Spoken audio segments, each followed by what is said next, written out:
Video like जरूर कर लीजिए और ऐसे वीडियो लगातार फ्री में पाने के लिए चैनल को तुरंत सब्सक्राइब कर लीजिए और बेल आइकन को जरूर टैप कर लीजिए ताकि आगे भी सारे वीडियो आपको मिलते रहे। यूट्यूब में फॉलो करते हैं तो प्लीज ये वाला फ्री टेलीग्राम चैनल जरूर ज्वाइन कर लीजिएगा। सारे नोटिफिकेशन सारे अपडेट यहीं पे आते हैं, ध्यान रखिएगा। सारे क्वेश्चन अटेम्प्ट करिए और स्कोर अपना तुरंत कमेंट करके बताइए कितने सही हो रहे हैं कितने गलत हो रहे हैं, जल्दी से कमेंट करके बताइए।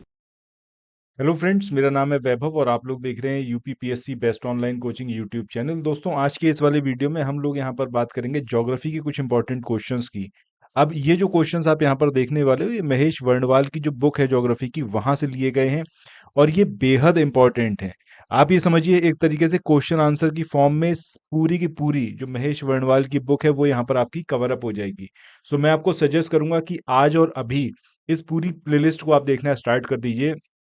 देखिए, तकरीबन 3000 क्वेश्चंस को हम लोग कवर अप करने वाले हैं। अभी तक ऑलमोस्ट 1150 क्वेश्चंस के आसपास कवर अप हो चुके हैं और यहाँ पर जहाँ कहीं जरूरत होती है वहाँ एक्सप्लेन करते हुए चलते हैं चीजों को। सो मैं आपको बिल्कुल बोलूंगा कि इस वाली प्लेलिस्ट को, इस वाली सीरीज को बिल्कुल भी मिस मत करिए, बहुत इंपॉर्टेंट है।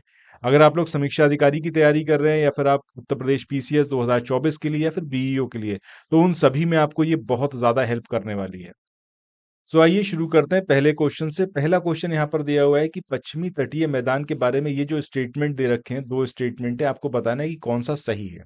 पहला स्टेटमेंट है कि पश्चिमी तटीय मैदान ये गुजरात से लेकर कन्याकुमारी तक पूरे फैले हुए हैं, ये वाली बात एकदम सही है। दूसरा स्टेटमेंट है कि रेगुर मिट्टी के विस्तार काठियावाड़ क्षेत्र के मैदानी क्षेत्रों में पाए जाते हैं। This statement is also correct. ठीक है, सो ये दोनों ही स्टेटमेंट यहाँ पर हमारे कैसे हैं, सही है। सो आंसर हमारा क्या आएगा, ऑप्शन ए। मूव ऑन करते हैं नेक्स्ट क्वेश्चन पे। अच्छा, यहाँ पर आप लोग भी पैरेलली क्वेश्चंस को सॉल्व करने की कोशिश करते रहिएगा। इसमें आपको यहाँ पर स्टेटमेंट दे रखे हैं, ये 3 स्टेटमेंट दिए हैं, आपसे पूछा है कि सही कौन सा है। स्टेटमेंट कहें या फिर हम कहें तो यहाँ पर ये पेयर की फॉर्म में दिए हुए हैं। ठीक है, सो 3 ये पेयर दे रखे हैं। पहला यहाँ पर पेयर है कि गुजरात से गोवा तक का जो पूरा तट है ये क्या कहलाता है, आपका कोंकण तट कहलाता है। सो आई होप कि आप लोगों को पहले से क्लियर है ये चीज कि गुजरात से लेके गोवा तक ये जो पूरा कोस्टल एरिया है ये क्या कहलाता है, आपका कोंकण तट कहलाता है। गोवा से मैंगलोर तक की बात करें तो ये आपका क्या कहलाता है, कन्नड़ तट कहलाता है। ठीक है, इसको भी याद रखिएगा। इसके बाद मंगलौर से और कन्याकुमारी तक की बात करें तो ये आपका मालाबार। मालाबार तो 100% आपको पता होगा, हो सकता है आप इसमें थोड़ा सा कंफ्यूज हो कन्नड़ वाले में, बट अब आज के बाद याद रखिएगा कि जब हम गुजरात से बात करें गोवा तक की, तब ये क्या कहलाएगा, आपका कोंकण तट कहलाएगा। ठीक है, इसके बाद जब गोवा से आगे बढ़ेंगे और मैंगलोर तक जाएंगे, ठीक है, तो ये जो पूरा कोस्ट कहलाएगा ये क्या कहलाएगा, आपका कन्नड़ तट कहलाएगा। ठीक है, उसके बाद मैंगलोर से लेके और कन्याकुमारी तक का जो पूरा तट है ये क्या कहलाएगा, आपका मालाबार। सो इसको आपको यहाँ पर याद रखना है। तो आंसर हमारा क्या आएगा, ऑप्शन डी, यानी कि पहला, दूसरा और तीसरा तीनों ही स्टेटमेंट यहाँ पर करेक्ट है। इसके बाद ये आपको 4 स्टेटमेंट दिए हुए हैं और आपसे पूछा गया है सही कौन सा है। ठीक है, चलो पहले स्टेटमेंट की बात करें। इसमें बात हो रही है, मतलब कयाल के बारे में है ये। कयाल जो है ये आपके पार्श्व जल जो उथले लेगून है और समुद्र तट के समानांतर स्थित होते हैं। ये स्टेटमेंट इनके बारे में एकदम सही है। दूसरा है कि ये जलीय क्षेत्र हैं जो भूमि से घिरे रहते हैं, एब्सोल्युटली करेक्ट। तीसरा है ये मालाबार तट की एक विशिष्ट विशेषता है, दिस इज ऑल्सो करेक्ट। इसके बाद इस लेगून में से सबसे बड़ी जो है वो आपका वेम्बनाड लेक है, this is also correct. Comment section में बताइएगा कि वेम्बनाड लेक कौन से स्टेट में लोकेटेड है। ठीक है, दिस इज फॉर यू। सो यहां पर हम बात करें तो ये चारों ही स्टेटमेंट हमारे सही हैं, मतलब आंसर क्या आएगा हमारा, ऑप्शन डी। इसके बाद आगे बढ़ते हैं नेक्स्ट क्वेश्चन पे। इस क्वेश्चन में आपको 2 स्टेटमेंट दिए हुए हैं। पहला स्टेटमेंट है कि पश्चिमी तटीय मैदान पूर्वी तटीय मैदान की तुलना में अधिक। तो आगे चले नेक्स्ट क्वेश्चन को देखें। इससे पहले कुछ एक इन्फॉर्मेशन है आप लोगों के लिए जो बहुत इंपॉर्टेंट है। अगर आप लोग उत्तर प्रदेश पीसीएस की तैयारी कर रहे हैं, आप आरओ की तैयारी करना चाहते हैं, बीईओ की तैयारी करना चाहते हैं, इन तीनों एग्जाम की अगर आप तैयारी करने चाहते हैं तो स्टडी फॉर सिविल सर्विसेज के कोर्सेज को आप ज्वाइन कर सकते हैं कंप्लीट तैयारी के लिए। ये वन स्टॉप डेस्टिनेशन है, यहाँ पर आपको सब कुछ मिलेगा, जिसमें स्टडी मटेरियल रहेगा, टेस्ट सीरीज रहेंगी, पेड क्विज रहेंगी, सब कुछ आपको एक ही जगह पर मिलेगा और ये सब कुछ सफिशिएंट होगा आपके एग्जाम को क्रैक करने के लिए, एग्जाम को निकालने के लिए। लेटेस्ट ग्रुप स्टार्ट हो चुके हैं और उन ग्रुप में आपको एडमिशन लेने के लिए सिंपली जो ये नंबर मैं आपकी स्क्रीन पर लिख रहा हूँ, इन नंबर्स पर आप कॉल कर सकते हैं। 8564880530, इस नंबर पर आप संपर्क कर सकते हैं। इसके अलावा 969606 66089 इस नंबर पर कांटेक्ट कर सकते हैं, या फिर आप 7523864455 इन तीनों में से किसी भी नंबर पर कॉल करके आप हमसे संपर्क कर सकते हैं, और ये लेटेस्ट ग्रुप जो है इसमें आप एडमिशन ले सकते हैं। चौड़े हैं।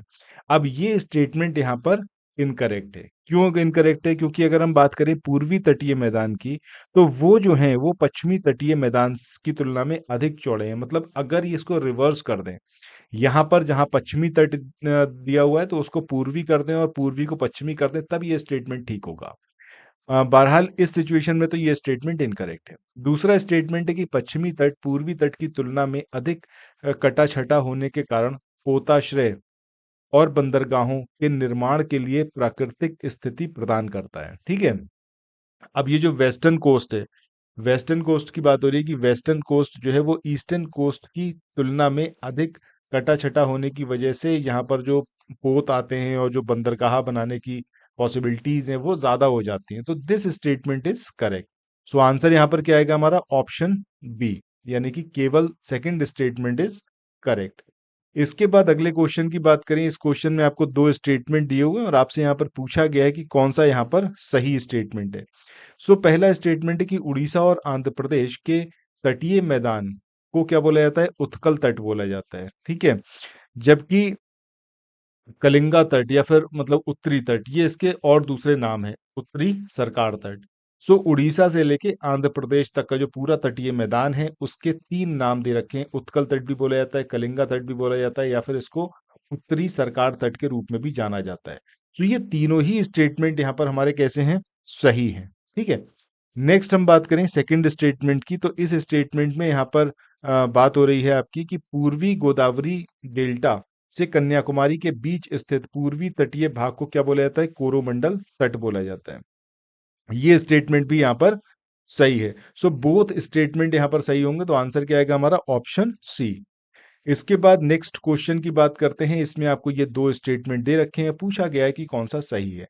पहला यहाँ पर स्टेटमेंट है कि पश्चिमी तट ये विशेष उष्णकटिबंधीय फसलों को उगाता है, जबकि पूर्वी तट जो है ये चावल में हरित क्रांति का गवाह है। दूसरा स्टेटमेंट है कि पूर्वी तटीय मैदान पश्चिमी तटीय मैदानों की तुलना में अधिक आर्द्र क्षेत्र है, ज्यादा ह्यूमिड है। तो यहाँ पर आपसे पूछा गया कि कौन सा स्टेटमेंट सही है। तो पहले स्टेटमेंट की बात करें, ये तो यहाँ पर सही है, क्योंकि अगर हम वेस्टर्न कोस्ट की बात करें तो वेस्टर्न कोस्ट आपका विशेष उष्ण कटिबंधीय फसलों को उगाता है, और वहीं अगर ईस्टर्न कोस्ट की बात करें, पूर्वी तट की, तो वहां पर चावल के पैदावार होने की जो वो है कंडीशंस वो ज्यादा है, तो वहां पर ज्यादा चावल पैदा होता है। सो पहला स्टेटमेंट ठीक है। बट दूसरे स्टेटमेंट की बात करें जिसमें बोला गया है कि पूर्वी तटीय मैदान पश्चिमी तटीय मैदानों की तुलना में अधिक आर्द्र क्षेत्र है, तो ये यहाँ पर इनकरेक्ट है। सो यहाँ पर आंसर हमारा क्या आएगा? ऑप्शन ए, यानी कि 66 का जो हमारा ये आंसर रहेगा वो क्या रहेगा? ऑप्शन ए, यानी कि केवल एक।